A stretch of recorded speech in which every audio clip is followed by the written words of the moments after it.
I generally tell them that we are performing tests and why we're doing them, and usually it's to get a better sense of where their inflammation is, and that it's going to give me a lot more information on how to more appropriately treat you. And so a lot of these procedures, unfortunately, can cause some discomfort and anxiety among patients. There are endoscopic procedures that we do. So these are camera procedures where we look inside the bowel. So those include upper endoscopies and colonoscopies. There are x-rays that can sometimes be performed. So there's a lot of ways to monitor how patients are responding. But the most important is that when they're telling us and communicating with us with how they're feeling. A colonoscopy is going to be part of your treatment plan. So it's not that we did one at the beginning to diagnose that you had this disease. There will be periods of time where we will actually have to do more colonoscopies. For example, if you're in a flare that we can't seem to get you out, we'll probably do a colonoscopy. Sometimes during remission states, we'll do colonoscopies to check to see if indeed the therapy we have you on is working, and that's surveillance on your colon. So this is something that you will have to be used to going through and having a colonoscopy. I can tell you that it's a very safe procedure. The colonoscope is a very flexible tube. There is a little camera on the end. We do give you conscious sedation to keep you very comfortable throughout the procedure.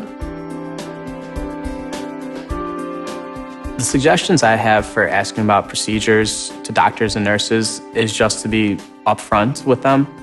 Obviously, you're not going to know everything. My biggest recommendation is just say, what do you think I should do? And when they tell you, if you don't understand it, say, what does that mean? Please simplify that for me. And there's absolutely nothing wrong with that. I think that it makes it less scary if you know what's happening. So if you feel scared, if you feel anxious, just ask the doctor. And it's never too late. You can ask them the morning of the procedure if you want to, if there's something bothering you. Because I think lowering your anxiety level makes everything a lot easier. I think it's really important not to be afraid to ask for help. Asking a family member, a friend, someone that you trust and someone that loves you to attend these procedures with you is exactly what you should do.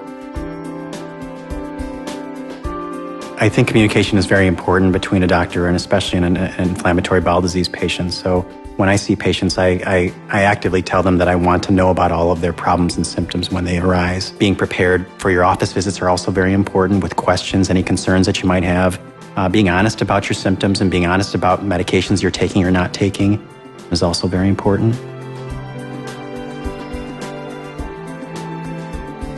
When I first got diagnosed with Crohn's disease, I was very active in watching every single thing I ate, watching every single thing that I did at all times of the day.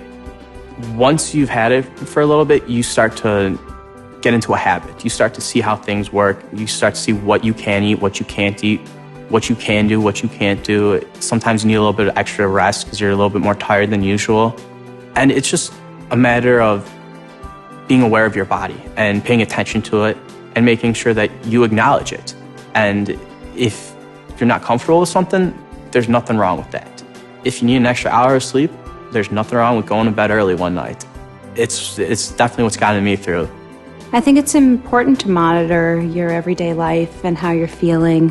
I would like to give a piece of advice though, which is your disease doesn't make you, right? You're still living life, and so enjoy that.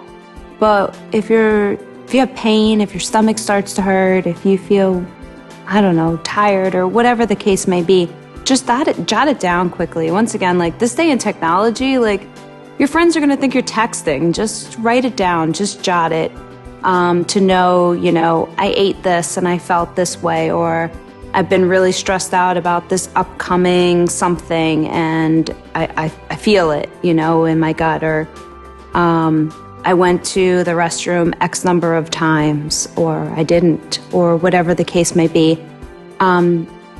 I just think just jot it down. You can share it with your doctor. It's the best way to tell really if you're getting better, if you're getting worse, is to monitor it. And you have to do that yourself. Nobody else can do that for you.